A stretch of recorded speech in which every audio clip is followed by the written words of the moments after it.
Hey everyone, welcome. So glad you're here. This is sort of a full circle moment for me because today's guest is Dr. Amy McMichael. She's a Philadelphia native and received her medical degree from the University of Pennsylvania School of Medicine and practices not only as a professor in the Department of Dermatology at Wake Forest School of Medicine, but she's also a practicing dermatologist. And we're going to talk all about her book, the process that she used to write it. The book's called Perfect Match. And what's really great about that book is that it's how to secure your residency spot and achieve greatness in dermatology, and in particular for people of color, because it can be a daunting task.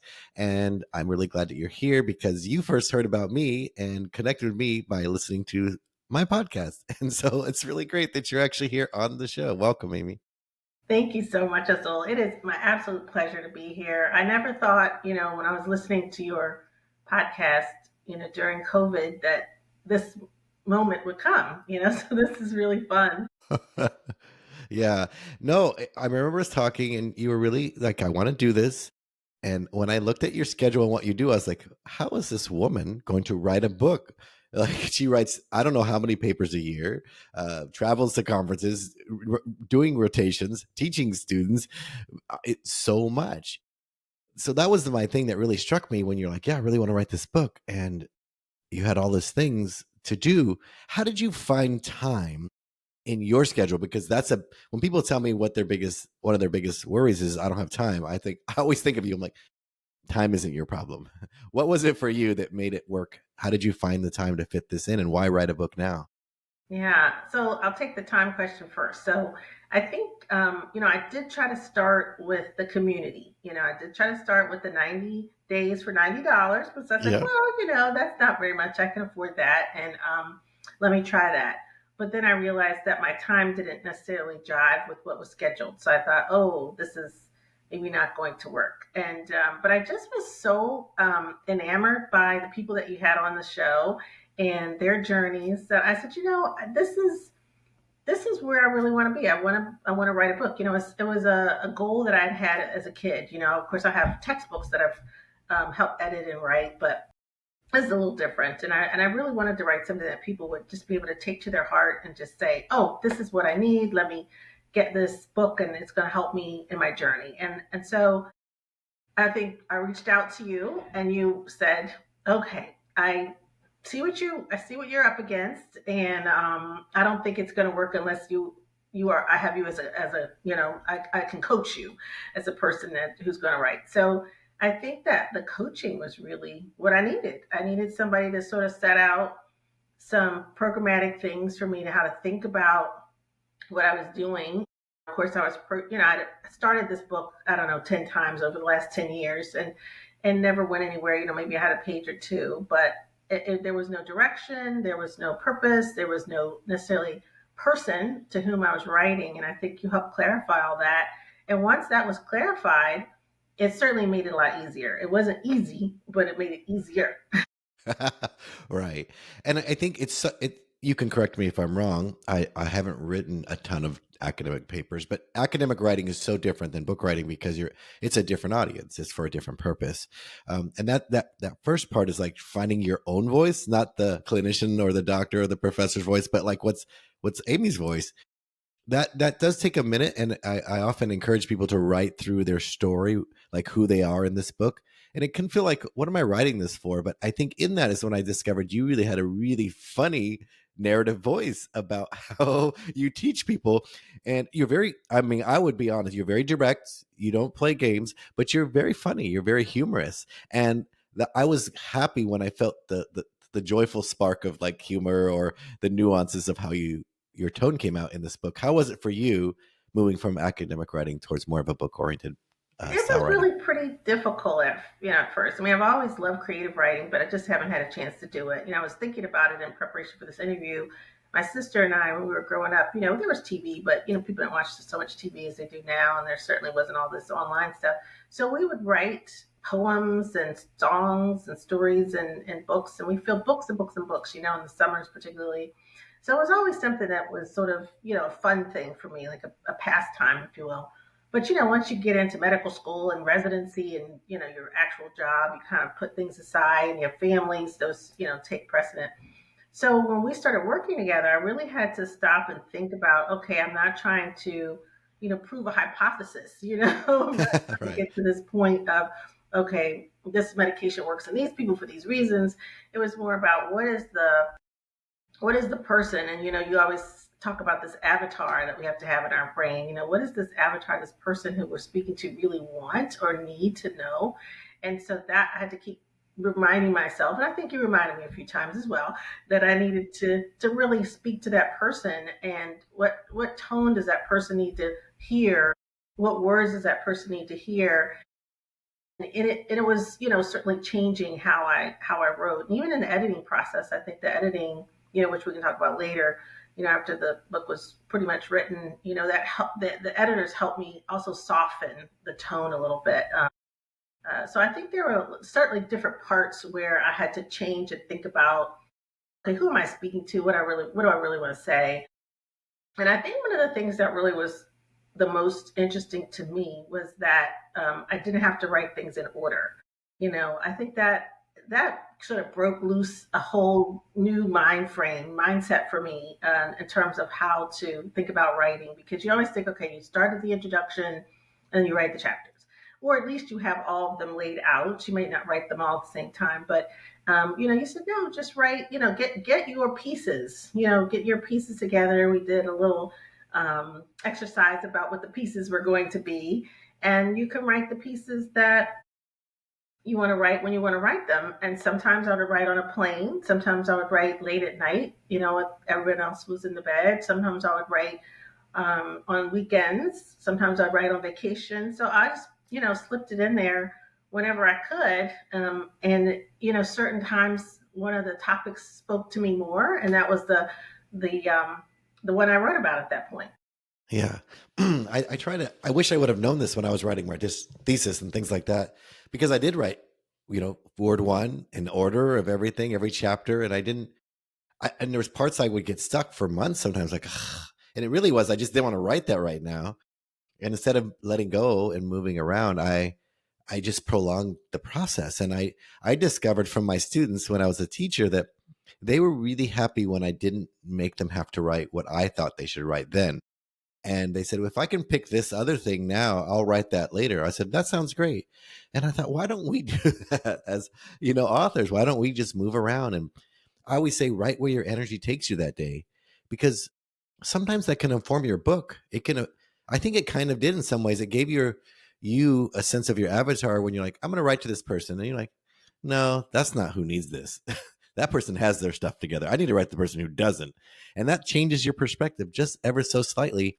And it might have been because you had a conversation with that kind of ideal person and you're like, okay, no, I need to write that today. So I really appreciate that you use that tool to get the book done. In the process of writing, you talked about, there's a drafting process where you're just trying to get the manuscript. And I call it, you're trying to get the lump of clay on the potter's wheel. And it does take a while. You have to commit to it. How was it for you to make sure you kept putting in the words, so at least you started with, okay, I have a draft.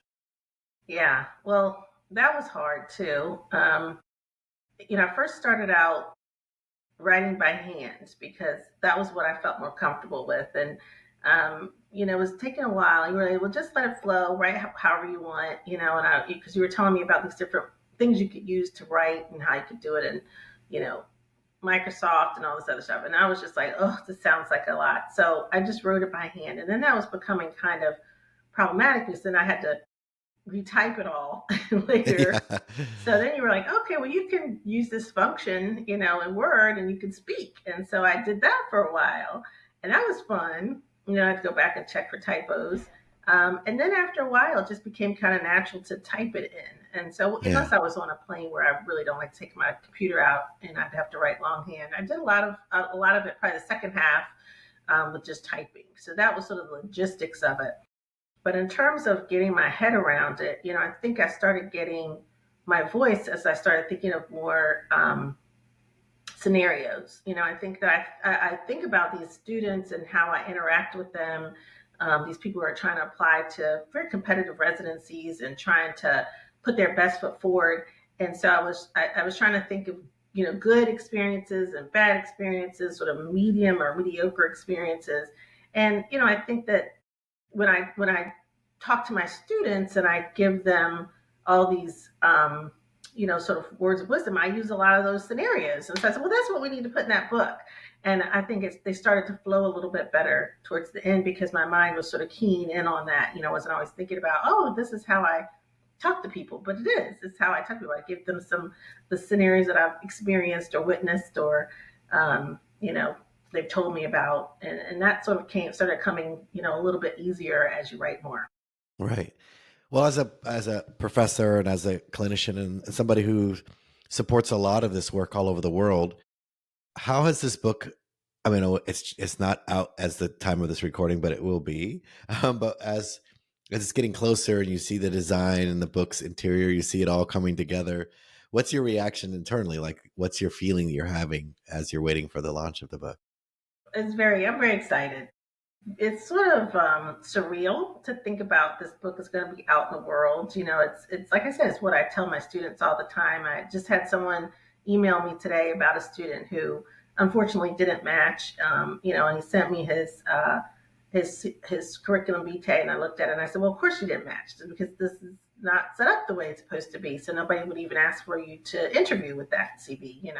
Yeah. So I feel like it's got so many people that it can speak to, and I just can't wait for them to get a hold of it so that they can read it. And it's short. We talked about keeping it short because these are very busy medical students. They don't have time for all that. And or potentially people who are just finished medical school because they didn't match and they're doing internship. They certainly don't have time for this. So we kept it pretty short so that they could get to the meat of it. They could see, okay, this is how I need to think about what I'm doing. And then there are some really gritty, pragmatic things about how to set your interviews and your rotations and sort of things like that up. And so I think it's going to be a lot of fun. I already have readers that are, friends of mine who help me sort of, give me some feedback on writing, and they're excited, that there's a society I'm part of called the Skin of Color Society, and they are facilitating a signing, and they're going to provide, with help of a pharmaceutical company, are going to provide books for um, folks who attended a Skin of Color Society breakfast who are students. I mean, it's just really starting to the wheels are starting to move, and people are ready. I have a friend who told me she's going to use it in her mentoring. She's like, I'm going to make sure that before I sit down and talk with any student, they get your book first, and then I'll talk to them after Yeah. that. Yeah. So I was like, well, that sounds great. I'm going to be required reading. Yeah. And we talked about this because I mean, after decades of doing this, you end up repeating yourself again and again and Yeah. again and again and again. And it's actually really nice to go, hey, can I pick your brain? You're like, no, you could read my book and then, reach out after, I think that's so great because I think more professionals like you, it's not about how many books you sell. You're not trying to sell a widget to make money. You're trying to help and influence a group of people who you're helping already one at a time. But if you can help hundreds at a time, maybe thousands without even being there or answering a call or an email, I'm saying that's a really great way to to to to grow your expertise that isn't just academic, right? Because a lot of your life that you do work with, the questions they're asking aren't academic in nature. They're really specific to the application process or to the residency spot that they're trying to earn. And a lot of it takes time to tell people the things that are in your book. If it took a whole book to write it, you couldn't just answer in an email what they might need to do. So I think if you had words of wisdom to other doctors or professionals who have some expertise or wisdom, what would you say to them who are thinking about writing a book? I'll tell them the same thing that we talked about. You need to think about who you want to talk to. What do they look like? What do they sound like? What do they need? And start to focus some lessons on that. And start just with a letter to them. Dear John, here's what you need to know about this. And Yeah. I think that's where it starts. And then you have to figure out, how important this is because you do have to give up certain things to do this writing. It's not like it happens on its own. I don't use AI for writing. So for me, that's not an option. I don't want to put my stuff in AI, number one, because I don't want anybody else to get it on the other end. Yeah. And I like for it all to be mine. So this was all, out of my head. And I think they just have to set aside the time to do it. And, to me, it was fun. It was like, you would do when you want to have fun. That was the writing. It wasn't always fun to do it late at night, and we had to stay on a bit of a schedule, and you helped with that, and your staff helped with that. Um, but I think make it so it's fun. If this is really in your heart to do it, at the end of the day, you're going to be very happy, that you've gotten all those lessons out, and that somebody is going to actually benefit from them, and then it's not all sitting around, not knocking around in your head, because it doesn't help when that's going on. Right. Yeah, and I think a lot of professionals would like to write a book, but I think they feel like it's too big, it's too hard, they don't have time. And I would say that's true for you. You didn't. It was hard. You didn't have extra time. You, I felt like you got busier when we started writing. I'm like, what's going on? You're like, I don't know, but I'm traveling. I'll be in South Africa. I'll be here. I'll be there. I'm like, you're like, but don't worry, I have a long flight. So I was like, okay. But I think you said something really important, which is that the commitment you make to the audience you're trying to help. If you don't have that commitment, then you'll give up. Especially if it's not assigned to you, right? Because you did this for you, for the people you care. It wasn't like, oh, hey, I need you to write a chapter for a textbook, or it felt less obligatory.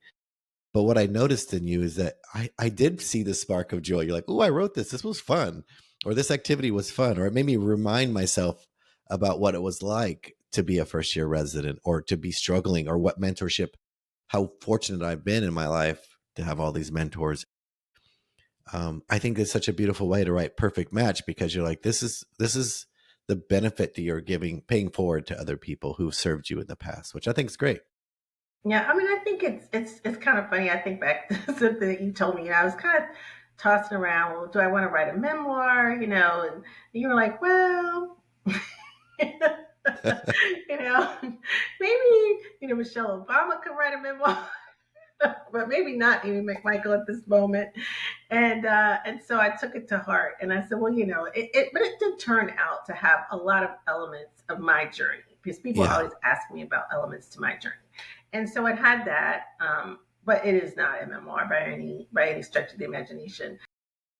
But it does have those elements, and I think that's ultimately what I was going for. Not so much to have all of my life laid out. It was more to have helpful parts of things that I may have experienced written down for them to read and understand, and that sort of thing.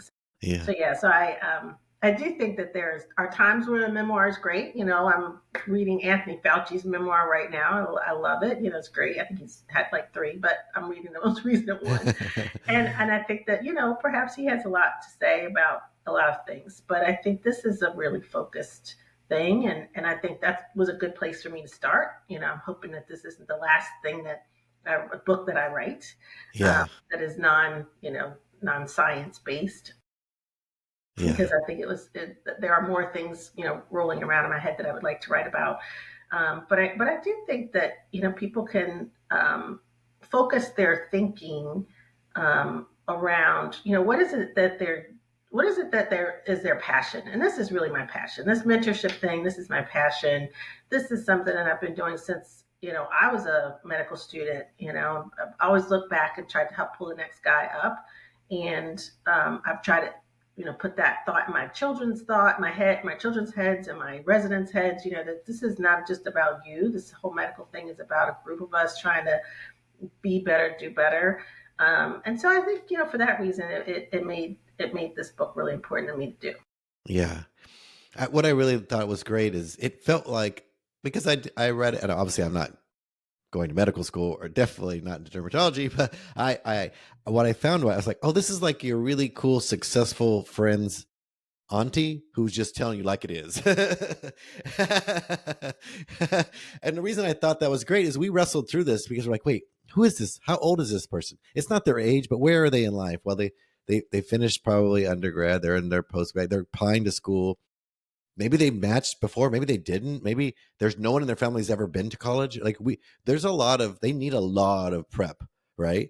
They don't just need the details you can Google. They need to know what keeps people from actually getting in isn't what you Google. It's other things too. So I Right. felt like you achieved a really nice balance, because you did use your life as an example. And I think it was a call to them that the only way you can be mentored is to commit to being a mentor right now, even if you're just at this stage and you haven't got into your residency, because there's people around you who are just behind you, you could be helping. Yeah, absolutely. I mean, I think that that was what kind of kept me going throughout my, my journey. And I think that, part of the really fun thing about being a professor, being at a medical school, and being, somebody who's been a program director in a residency and a chair of a department is, the development of those people. You see them develop over time, and it just makes you proud that you had a role in their life, and Yeah. as you said, it's like a onesie twosie thing. I mean, I could collect all the residents up for the 30 years that I've been a professor, um, but this is, it's a different way. Like you said, it's reaching more people, people who don't get a chance to meet with me. I don't have half an hours for everybody in the world, but you know, if it takes an hour, 2 hours, 3 hours to get through the book, it gives them a little piece of my thinking, and hopefully, they'll be better, and it'll help them get to the next level or understand why maybe they didn't, in the first place. And I think that's what I'm hoping for. Yeah, that's great. I could definitely see there being more books that go with this, like, or tools or a podcast or anything that allows them to continue to learn from you. Because as well as you tried to put everything they might need, of course there's small things for individuals that we couldn't put it all, right? You would never finish the book. But I think that's what's exciting about being an author, is that you get to meet people who actually don't know you, who think they do because they've read your voice. People always meet, I've had people meet me in different places like London. I was at a conference, like, I was like, what? They're like, you're Azul. I'm like, I am. They're like, you sound just like your podcast. I listen to your podcast. And I was like, it's so strange because, like, I don't know them, but they know me very well. Absolutely. But I think that's true for Yeah, what's happening in your book. I hope so. I hope so. I hope they get a little taste of it. And I think you're right. I mean, I think that my hope is that it could lead to a blog. We're getting a website started. Eventually we'll have a website where people can reach out and also purchase the book, and that sort of thing. But to have a blog that may not be weekly, depends on what my schedule is. But when things occur to me, I could just put them out there and say, oh, this is something that's not in the book, but this is what I was thinking about today. Because as I say, I continue to have experiences, and so I sort of start to fill up more buckets that I have to talk about. So I'm looking forward to that. We've talked about maybe having, an audio book for people to listen to, maybe when they're working Right. out or walking to class or what have you. And I would love to do something like that too. Yeah. Um, so I think hopefully it'll lead to some more Yeah. tools. Yeah. Yeah. And I think that I mean, I've worked with a lot of doctors. They're not all like you. And I know you've worked with a lot, and you know that's probably true. I mean, you're an exceptional human as well as a probably fantastic dermatologist. But what I realize is that this voice of confidence and clarity, and 30 years of being a professor and helping students your entire career, is a rare thing, because at some point, lots of people, that's not what they want to be doing with their time after they've been in the business for a while serving people. They're exhausted. But for you, I feel like you get more energy doing it, which is so unusual for a professor to me. Where does that come from? Where does that energy come Hmm. from? Good question. I mean, I think it probably was instilled in me, from my family. I mean, I think that's really probably where it started. Education was everything to my mom and dad, and still to my dad, who's 92 and still with us today. Yeah. He is just so proud of his daughters. I have a sister getting their education and being able to support themselves, and so I think it started there, and then I think I just was able to sort of sort out the people that were helpful and the people that weren't so helpful in my Yeah. life. And I think that they gave me the wisdom to really figure that out. I went to a Quaker school also growing up. And I think that, there's a very thoughtful way that Quakers approach their life. I'm not personally Quaker, but I think there was a little bit of that kind of jumped in there. And then once I found out the recipe, finding people who are supportive rather than people who tear you down, because there's going to always be somebody that tears you down in medicine and pretty much anything else you do for that Yeah. matter. If you feel like you can get yourself away from all those naysayers and stick to the people that are really supportive, I think that's where you get your strength. And I happened to hop into a department of dermatology at Wake Forest that was started by a guy who was, just a revolutionary, sort of visionary man, Joey Rizzo, who really just supported everybody that came through that department, and was about supporting you in what you do best, not supporting you in what he thought you should be doing. And so that, I think, was another key aspect of getting, my career and my entire life, sort of focused around helping and mentoring other people. And it's basically, 15 of us, faculty members doing that. And we, people come and visit me and work with me from different medical schools, and I have residents, dermatology residents, and even dermatologists who come and work with me, and they're like, "This is such a wonderful department." I'm like, "I know it is, isn't it?" And it was really all, from his sort of thinking. He started the department when he was 35 years old, and he still works every week. He's 70 something now, and he's, hardworking, and still a big source of like cheer. He's a cheerleader for all of us still. So I think that you really have to work to surround yourself with people. I'm a spiritual person, and I, don't always go to church, but I do have, my thoughts about God, and that sort of thing. And I think, everything that you do comes back to you. And so I think that, I live by that rule too. Yeah, that's amazing. You talked about editing earlier, and because I want to help people understand the process, because a lot of people listening are thinking about writing a book. So, tell me a little bit about what it was like getting back edits and how that process was. Just maybe just, I can talk about it, but I tend to talk about it too high sometimes. What was it like for you as an author? Yeah. Well, we had the one developmental editor that looked at things first, and she was very, very complimentary to me. And she had some very interesting points that I thought, okay, I can build off of this. And then it went to the next editor. It was not as complimentary. There were a lot of things that really just seemed so far off from where I thought we should be going with the stories, and my thought process.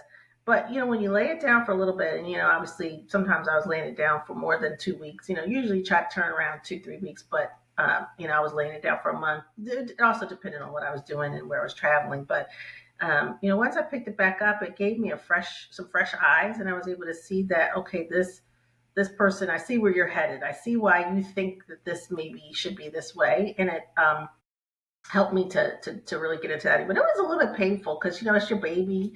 You think about it as your baby, and you're like, well, why do you want to change my baby? This is my baby. I've Right. birthed this for you, and you should love it like I do. But no, that's not how I feel. So I think it was hard. It was hard to focus on getting those edits done. But ultimately, I think it made the book stronger, and so I'm glad that we had all those editing sessions. That was important. Yeah, I think that's hard for me too when I get my edits back, because by the time I hand it back, I'm feeling pretty confident, and then I get these. I'm like, oh, Yes, a little disheartening, but it It- was it- worth it. It was worth it. You just have to get through that. You have to grit your yeah, teeth and get through it. yeah, That's what I tell my patients.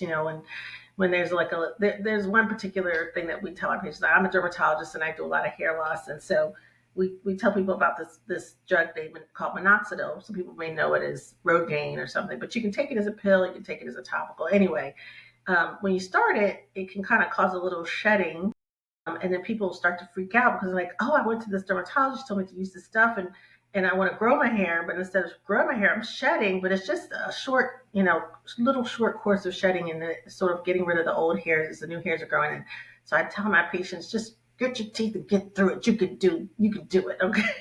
So that's what I would tell another author. When you get those edits back, don't take it personally. Just grit your teeth and get through it. that's a great way to see it, because you do get through them. It just Mhm. feels like, oh, I just wrote this book. I got to start over. I mean, come on, people. Mhm. But I'm grateful for it now, because when I first wrote my first book, I didn't know that there should be multiple types of editors. I thought there was just one, and I handed it to the editor. She did whatever I don't know if she was a copy or line editor, to be honest. I don't even know. She edited it, handed it back to me, and I just published it like that. And I had no idea you're supposed to proofread it or do anything. I was naive. And so now I'm grateful for the process, because now they make me look better. Their job is to help me look better. They're like Photoshop for words. They're like making me look good. So I don't bemoan their work, but I don't always agree with everything, but I try to accept as much as I can Yeah, for the that's sake true. of the Yeah, book. there's some, some things I just said, no, I'm keeping this. Right. This is something that you obviously don't get, so I'm keeping it. Yeah, that's right. Yeah, you have to But do but, that. but I think it was good to have them, and I had readers. I had friends who were readers. My sister in law read it. She's a physician. She's a psychiatrist, and she read it. She's some good edits. My kids read it. Both my kids. My son's in medical school, so this was very apropos for him. And my daughter is she's in finance with a nonprofit, so she's totally out of medicine. So I got a different opinion from her, and I had several colleagues who are dermatologists, and then one of my mentees who was a resident at the time. She's now finishing and starting her own job. She read it as well and gave really great feedback. So with along with the regular editing, I did have people read it and give feedback, and I think those things were really helpful to me to get stories more clear, to make sure that I was looking at all sides of a story and presenting all sides, appropriately. And so, and also adding in things that I forgot, or just saying them a little differently, softening some things, those sorts of things. And so I think that was very helpful for me. Yeah, no, I think that's helpful having early readers, especially not family. Sometimes family don't want to hurt. They're like, look, it's not worth messing up mom. I don't want to hurt her feelings or make her mad, or a spouse. But it is good to get people who are willing to read it, give you notes or give you advice, colleagues or friends. And I appreciate you doing that, because that's where a lot of the great edits came from. Actually, were your early readers, Hmm. um, because they're objective. They don't know anything besides, I don't understand this, or this doesn't make sense, or could you tell me more about this? You're like, oh, yeah, good point. I didn't know that. That's awesome. So you mentioned you might have other books. I mean, after finishing one and it's not even live yet, it's hard to think about, would I do this again? But I'm going to ask you, would you write another book, and what would it be about, or what I area would you write would. about? Yeah. Yes, so you have got me turned on to this thing now. I'm ready. I've got a little bit of a game plan that I can use from all the Hmm. great teachings, that I've learned from you, and that you kind of go over in your podcast every week. So yeah, I think I do have another book or two in there. I would love to attack fiction. That's a whole new beast, and I probably need a little bit more coaching on that. But I think between that and this book now coming out, Perfect Match, I would probably think about doing more of a book of essays, sort of about dermatology and dermatology aspects of dermatology, but not like for a dermatologist, for just someone who wants to know, okay, well, how does this work? And more about patients, how to handle patients, how the teaching process occurs, just sort of more human essays. And Yeah. a lot of scenarios again, where people come in and they're really devastated by what is on their skin, and nobody understands it. People think they're, infectious, and those sorts of things, and how they feel, and how we try to help them, and why it makes a difference. Those sorts of things. I think that's something that's really underestimated. Everybody thinks, oh, dermatologists sit around and do Botox all day. But then as soon as someone has a rash, they're like, I need an appointment today at 9 a.m., and you're like, okay, I also see other patients. And so I Right. can't tell you the number of people in my own hospital, and I love them all, but their father, sister's brother's cousin is in town, and can they come in tomorrow? And it's just Yeah. like, I actually have a schedule. But it's important. I think what we do is really important, and I think it's important for a lot of reasons. But I think that it's misunderstood. So I'd love to shed some light on that. Yeah. I think I appreciate you sharing that, because it's one of the organs, the skin, that everyone else can see too, for the most part, Hmm. right? It's not like, oh, my kidney's not doing well. People aren't noticing and staring at you at the bus because your kidney's not working, or Right. and so it is a really personal part of medicine that I think people, like you said, don't think about until it's happening, until Hmm. it's emergent. And it typically, people won't get help until it's emergent. And I'm sure you see plenty of that. Like, if you would have come 6 months ago, this would have been a blister, or whatever. Right. Right. Well, I really appreciate that you're wanting to write more books. And I've talked to a lot of people after I've helped them with a book like this. Say, yeah, you know what? Actually, fiction is on my radar. It's a different beast, but I'm excited about since I finished a book, I think I actually have the courage that I could do that now. I just don't know what or how to do it. And we call that, we talk about it, about fiction with purpose. We want people to have a deeper reason for why they're doing fiction. And so hopefully that'll be your case too, while you're doing fiction. Um, and if there's some place we might send people to learn more about you and how incredible, we'll definitely link this book in the show notes. If you have somebody who's going to medical school, or this is definitely a perfect match. That's what they're hoping for, right? We talked about the book title for a while. Like, what the ideal reader wants? Do you remember some of your early title ideas before I mentioned where they can find you? Oh gosh, I don't know. I don't even remember them all. We had a lot of different ones. We had things about like the ideal, the ideal outcome, or matching well or something. I mean, there were so many. We had I think we had about 15 or so, and then Yeah. ultimately, you helped choose that perfect match, and I really liked it. And then it was so funny because the book cover, when you said perfect match, we didn't want it to look like a romance novel. Right. You I remember get that that. cover a little bit. So that's even, even the cover you have to think about. People don't think about what the cover looks like, but the cover was important too. So yeah, so I think there's so many parts to this, that come together at the very end. It's a Yeah. lot of parts, and I'm glad that I had somebody like you to help me through it, because maybe it would have happened. Maybe it would have been like 10 years from now, but and so I think now is a good time, no time Yeah. like the present to get this stuff done. And it was very helpful to have a guide, to help me through that. Yeah, it's fantastic. Perfect match, secure your residency spot, achieve greatness in dermatology is definitely a heartfelt, mentored book for people who are looking for that. I'm so proud of you and the work that you've done. Where would people go learn more about you? Of course, go to Amazon, Barnes and Noble, anywhere you buy books that you care about, your local bookstore, they'll be able to order for you. Where would they go to learn more about you, Amy? Yeah, we're going to have a website set up. It's not quite ready yet, but it's going to be up and running probably by the time this call is heard. It's called dermdownload.com. So we ultimately, decided on that. My kids had a lot of say in, what we called it. My daughter was trying to make sure that it would be big enough so that, it could hold other things, other books, other information. And so, so we looked around and found that one wasn't taken. And so Derm Download was great. So that's what it's going to be. Great. When So they good. when they want to hear about it, see any more about me, then we'll have a nice website I'll put together. Great. Derbdownload.com. And you can Yeah. find Perfect Match wherever you buy your books. Uh, Dr.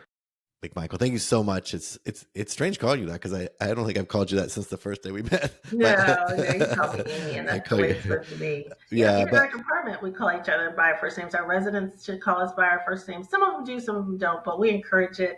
Our students are still a little bit, they're too formal. They don't want to call us by our first names, but that's how we roll. So I'm happy. I once took care of Dr. Maya Angelou. She's a lovely lady, and she's now passed, so I'm not giving out any personal information. But she lived in, of course, in Winston Salem, and I saw her, and I introduced myself as Amy McMichael. She said, "Don't ever let anyone take that doctorate from you. You worked hard to become a doctorate, and you have to acknowledge that you are always to be, talked to in that way." And I get where she's coming from, but I'm also just Amy too. I Yeah, appreciate her standing up for us in yeah, that way, but yeah. also appreciate that you're a very personal person. That's the way the book's written. Thanks again for letting me be your guide. It's been a wonderful journey thus far. I know we have more journey to continue on, but thanks for sharing your wisdom here with us here on the show, and for it being a full circle moment where you started by listening and then now you're on the show. So thank you once again. My pleasure, and it's so great to be on here. So thank you so much, Azul. Yeah, thank you.